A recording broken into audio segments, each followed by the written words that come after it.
yes. Good evening, all my South Orange Maplewood listeners, and all those other listeners in the towns of Milburn, Livingston, Irvington, West Orange, East Orange, Orange, and Newark. Welcome to In the Village with Anselm and Marjorie on the South Orange Maplewood Online Radio Experience, and live on the World Wide Web and SoMore.org, and the only radio show covering all your news, opinions, politics, talk, and sports happening in the South Orange, Maplewood, and surrounding communities. You can listen to us every Monday through Friday from 8 to 9:30 p.m. That's 8 to 9:30 p.m. and reach us at 973-327-3626. That's 973-327-3626 to participate in the discussion.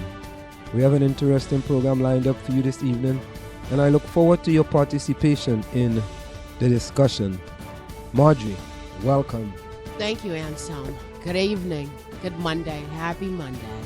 Happy Monday. So, how was the weekend? It's interesting. Interesting weekend. I learned a lot. And restful. And was ready to return to work. Oh, you didn't do any work this weekend? No, I worked. I mean, mental work, of course. I didn't go cut the grass or anything. You normally cut the grass? Yes, I do. With a lawnmower? The lawnmower, not scissors, but with a lawnmower. But I don't really, it's not that much grass to cut. I don't have a gigantic lawn, and after a while, the grass just stops growing because I'm not going to water it every day like some people do. So right now, it's kind of...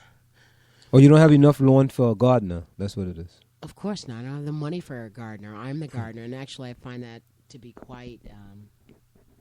relaxing for me. Oh, okay. That's not bad. So you said the weekend was interesting. What made it so interesting? Well, let's see. I went to a campaign kickoff. Campaign kickoff? What yes. Is that a Board of Education election campaign the election kickoff? Campaign kickoff. Okay, for who? Oh my God, why was my brain? I just forgot the names of these people. Baker and Elizabeth Baker and the other one who Elizabeth Baker. But keep going. Elizabeth Baker and and no, keep going. Oh, at any rate. So, yeah, that was interesting. It was well attended. Lots of people there. And I went to the meeting to discuss the qualities needed for a superintendent. And that part, so there were several meetings. Different constituencies, and the one that I was at was with people from the coalition, other people of color, people interested in people of color, and I guess there may have been representatives there from the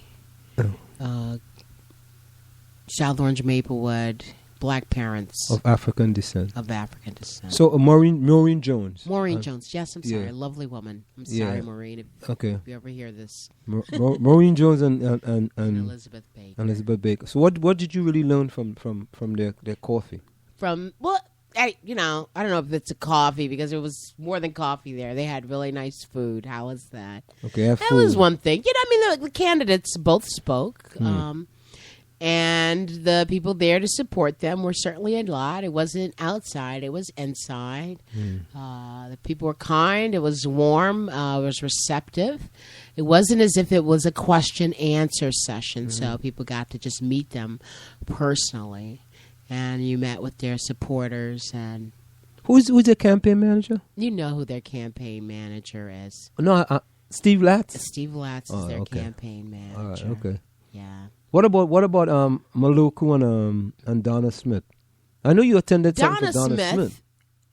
She was at the meeting, for the different constituencies looking for a superintendent. Okay. I spoke with her, but I didn't have an extensive conversation with her. And after, and I think that I don't know what the ones were like before. I did speak with someone who was at that. It wasn't Elizabeth. It was Maureen Jones. Thank you. Okay, I'm sorry. I'm just tired. Who said she was there for the other meetings. and probably was there for a part of that meeting. And after that portion of the meeting was over, then parents of students who are special ed or have learning disabilities. But then there weren't that many people there. And I know what the Board of Ed can do to get large numbers of people out to speak about, the qualities that they need or would like to see in a superintendent, what they found. There were 3 major issues or questions that they fielded. So there was a consultant sitting in the middle of the room with a laptop, and he asked questions and took notes. And 3 primary questions that were some great things about the district and the community and the schools. What were some challenges within the schools and the community? And what are some great qualities that you would look for or would like to see in the next superintendent? Now, according to an article in the Village Green, parents want excellent communicator as superintendent. A small but passionate group of parents attending a series of forums Saturday said they wanted a superintendent with excellent communication skills who will reach out to the community and draw people in. The parents voiced their opinion in a series of forums set up by the South Orange Maplewood School District to solicit feedback and input in search for a new superintendent. Dr. Leroy Nunnery, the consultant leading the session, noted that as of last week, close to 700 responses have been received to an online survey. Did you take that survey? Yes, I did. Okay. Nunnery also reported that 22 of the 23 candidates have thus far applied for the job. He said that South Orange Maplewood School District was a place that drew good candidates because it is known as a strong, diverse district with illustrious alums and a history of stability for educators. I'd like to know how many minority in that 22 to 23. Would you like to know that? I don't know. That's neither. You really don't care about that.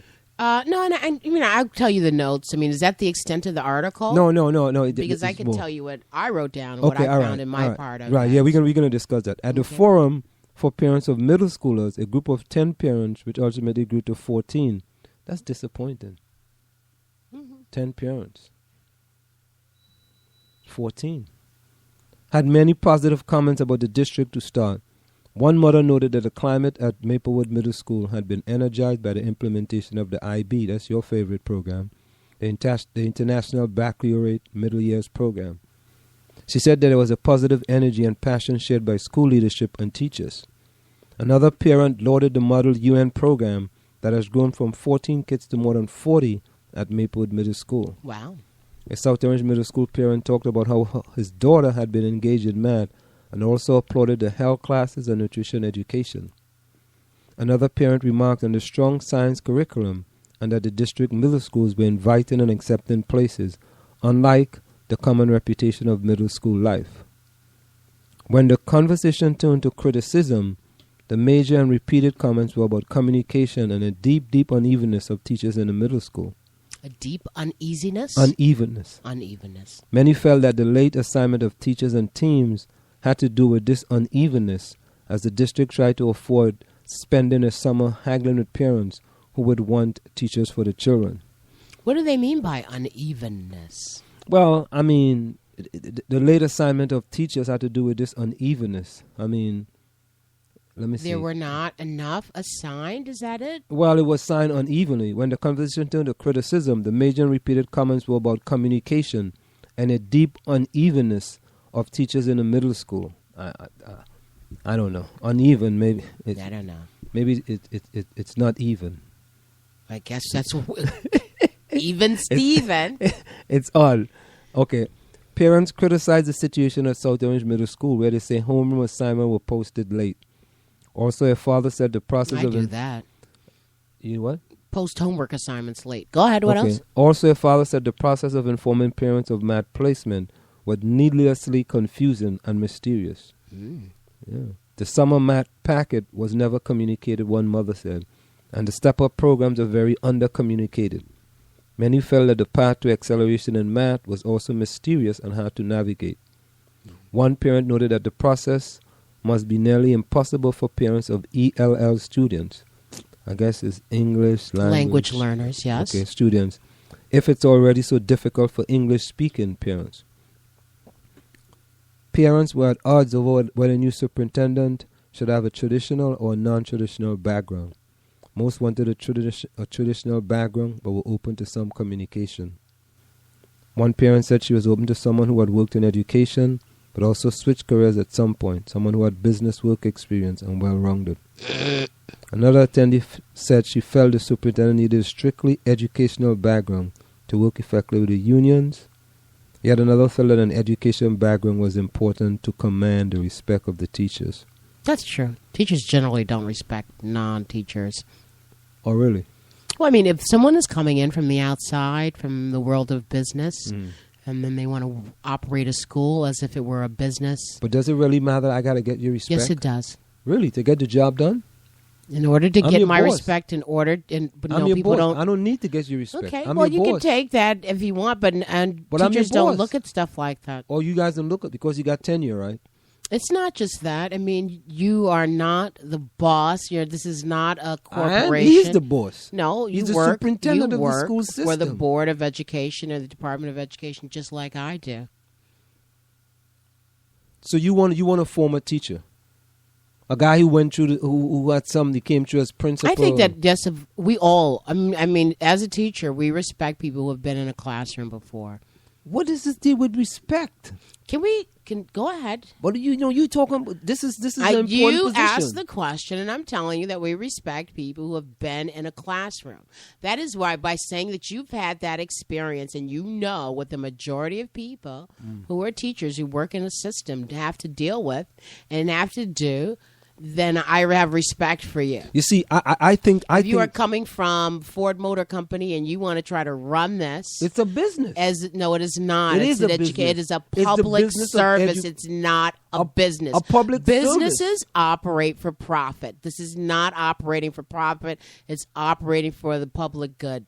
For the benefits of the kids. It is operating And for the pay, public good. It is and you not get paid to a do business. That. You get paid to yes, do that. I do. That's right. Thank you. So you get paid to do it, right? This is not he's the a CEO. business. He is the CEO of the school district. And this is the business model that they try to impact and put on us, and nobody is up for that. Yeah, because you guys. What's the rest of the article? Yeah, we're gonna get to the rest of the article. You what I saw. You guys want to work 5 hours a day. It's right. 6 hours and a half. Go ahead. Six and a half. Maybe more than that. 6 hours and 40 minutes. Okay, you want to work 6? You actually maybe work 4 hours out of that 6.5. Let's be honest. Maybe 5. You see, maybe 5. Go ahead. All right. So you work. You. I am at work for that amount of time. That doesn't mean I stop working once it's over. You get paid for 6.5 hours. I actually think you got paid for 7 hours, right? I get paid a salary. I'm not a wage earner. I get paid a salary.